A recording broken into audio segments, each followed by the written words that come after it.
What I want to do now is to talk about some programs from one organization, AFP, and how we tried, how they tried, no longer we, how they tried to address this particular problem. One program that I'd like to talk about is FYI. What is FYI? Well, it celebrated its 20th anniversary in 2009. It is a piece now produced by Dick Jones.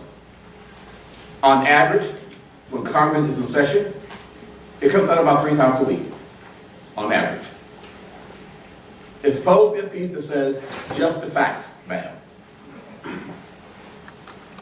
It tries to inform you as to what is going on in Congress and the impact that it could have upon your life. Then it asks you, if you feel strongly about it, to make your wishes known. Not Republican leading or Democrat leading, but hopefully just the facts. The challenge, how do we get that into the hands of the people who need to see it? Now, what do we know? We've got about 5,500 subscribers. Now, it is distributed via Inside Science News Service and physicstoday.com, so you can see it there. We know that it is passed on, and so we have a fairly good estimate that it is passed along to about 30,000 people.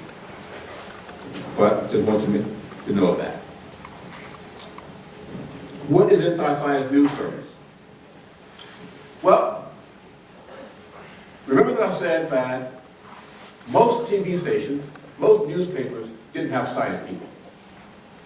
So, Inside Science News Service is a program where you produce authoritative news articles that are full of research and vetted, written in a way that we believe the public can understand, and you send them to newspapers.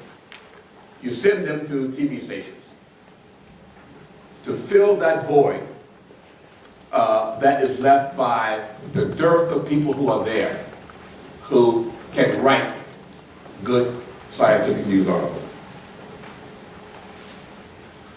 We believe that the people who write them are experienced science writers who know how to portray science in a way that the lay audience can understand. That's what we believe. And it can be found at that website. But in today's environment, we don't give anybody a URL. We say go to Google and put it Inside Science News Service, and it comes up. They are experimenting with Facebook and Twitter. I use the word experiment advisedly. Next, I want to talk about Discoveries and Breakthroughs Inside Science TV, which is a unique collaborative effort.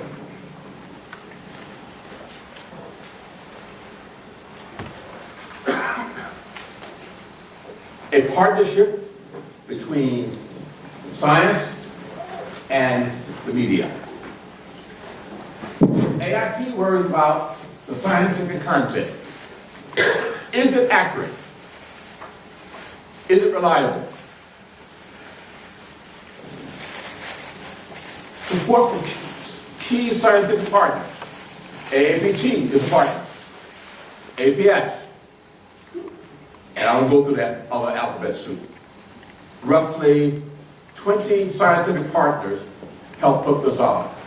At a cost, used to be, of about $1.2 million a year. Roughly. Okay. Format, produce the pieces, and sell them to the TV stations. The conventional wisdom used to be that TV stations would never pay for it. They'll pay something, but not what it's worth. But they pay something for it. What's the other good news? The good news is that before they started paying for it,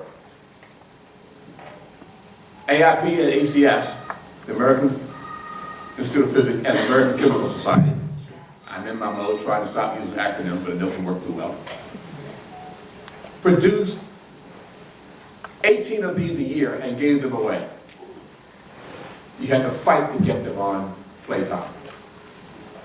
Once stations started paying for it, usage went up. Now, AIP and its partners worry about the scientific part. They recognize they know nothing about local news, production, knowledge, just understand their business, and the format. More important, that's my wake-up slide.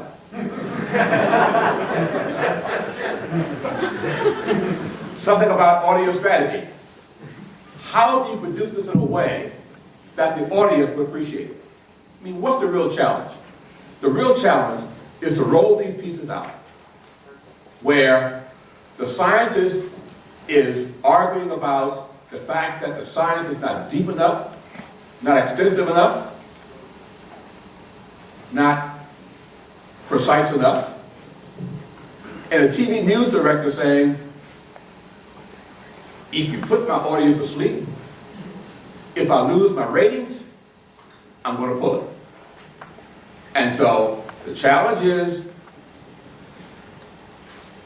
make the TV news director happy, make the scientist happy. I used to argue, if either one of those two stop complaining, we have done something fundamentally wrong. What's the format? You produce 12 of these a month, 3 a week. Every piece has a companion website. What's the piece? You've got 90 seconds at most. You can't teach anyone anything in 90 seconds. So, you produce a web piece that goes behind it that tries to lay out what the science is. Each story is displayed over split track audio with a local voiceover. We believe that it's promotable, it's credible, and it's appealing. But most importantly, we hope that it allows TV stations to do more with less. Now, why do this? Well, what do we know? This is a Pew study from the last three years. And we still see that most of the American public still get most of their news, the science news, from TV. Most of what they know, they get from a TV screen. That's scary when we realize how much is there.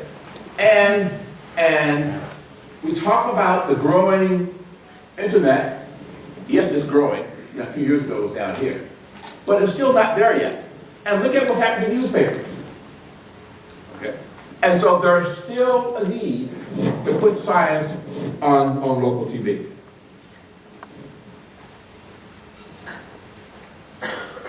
This also allows us to partnership between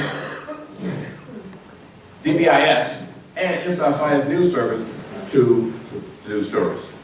Okay, what I want to do now is take a look at some of the pieces. What I want to show you are a couple of pieces that show how they are sent to the TV stations and what the TV stations see.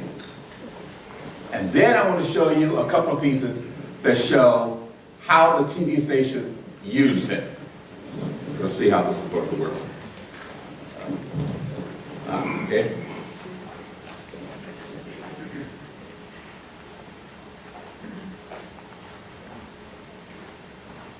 I've already said this, so let me get to the pieces.